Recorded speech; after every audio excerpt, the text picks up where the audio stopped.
हाँ दोस्तों, मैं अनिल आप सभी का आपके अपने चैनल में स्वागत करता हूँ। देखिए, एक प्रश्न है जो कि द्विघात समीकरण से पूछा हुआ है।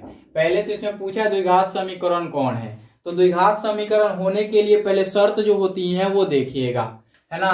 तो द्विघात समीकरण होने की शर्त है ना, द्विघात समीकरण होने की शर्त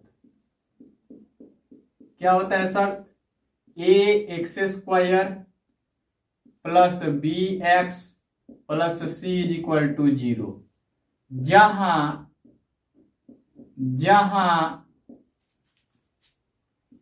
ए बी तथा सी एक पूर्णांक है,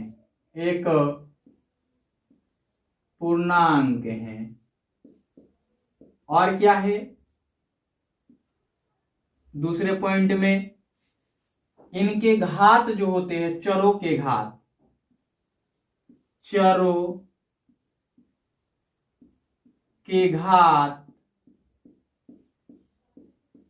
एक पूर्ण संख्या होने चाहिए, एक पूर्ण संख्या होने चाहिए। इतना से ये पूरा बन जाएगा। अब पूर्ण संख्या होने चाहिए घात, तो ऐसा देखते हैं। यहां पे देखिए ए ले रहा हूं मैं, x square minus 2 root x plus 3। आप जानते हैं कि रूट के अंदर यदि x लिखा रहे तो इसका मान x पावर 1/2 होता है। तो ये हो गया एक्स स्क्वायर और -2 और x पावर 1/2 और प्लस 3। यहां देखिए ये जो घात है, x का जो घात है या चरों के घात पूर्ण होना चाहिए। तो ये तो भिन्न है, ये क्या है, भिन्न है। तो भिन्न है तो ये होगा नहीं। कौन नहीं होगा, ए होगा नहीं, है ना। अब आते हैं बी के तरफ। बी में क्या दिया गया है, बी में दिया गया है आपका 2x स्क्वायर माइनस 3x। मैं डायरेक्ट बता दिया हूं पेपर में आंसर्स की में, और is equal to x plus 1 is equal to x plus 1 का होल स्क्वायर।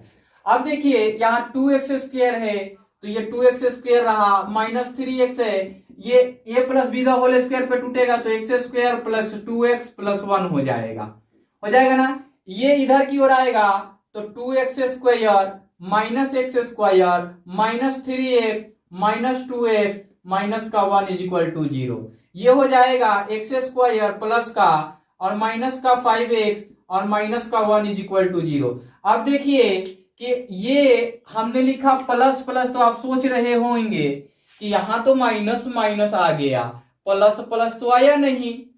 तो ये लिख सकते हैं आप, किस फॉर्मेट में लिख सकते हैं एक्स स्क्वायर और प्लस का -5 और x और प्लस -1।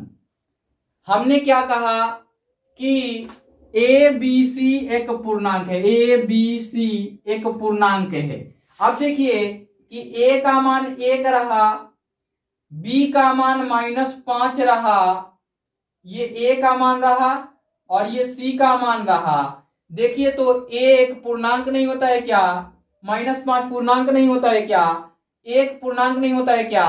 अतः ये समीकरण जो हैं सही होंगे कि द्विघात समीकरण है ना।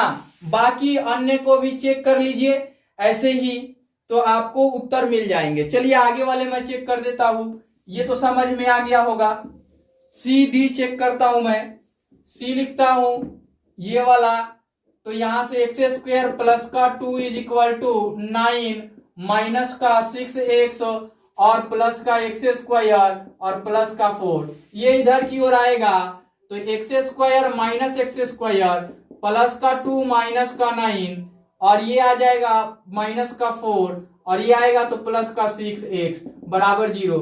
ये वाला तो पूरा 0 बना देगा, तो यहां से बच जाएगा 2 और माइनस का 13 और प्लस का 6x बराबर 0। यहां से मिलेगा 6x माइनस का 11 बराबर 0।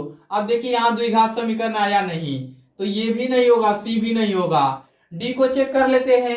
डी लिखा हमने, क्या लिखा, एक्स स्क्वायर और -1 में x square is equal to 4। X square और माइनस एक्स का पावर -2 इज इक्वल टू 4, है ना। अब ये इधर लाएंगे तो एक्स स्क्वायर माइनस का एक्स पावर -2 माइनस का 4 इज इक्वल टू 0। अब देखिए यहाँ ए का मान, बी का मान और सी का मान पूर्णांक तो हैं, लेकिन घात जो है एक पूर्ण संख्या नहीं है, तो ये वाला भी नहीं होगा, इसमें बी उत्तर सही हो जाएगा।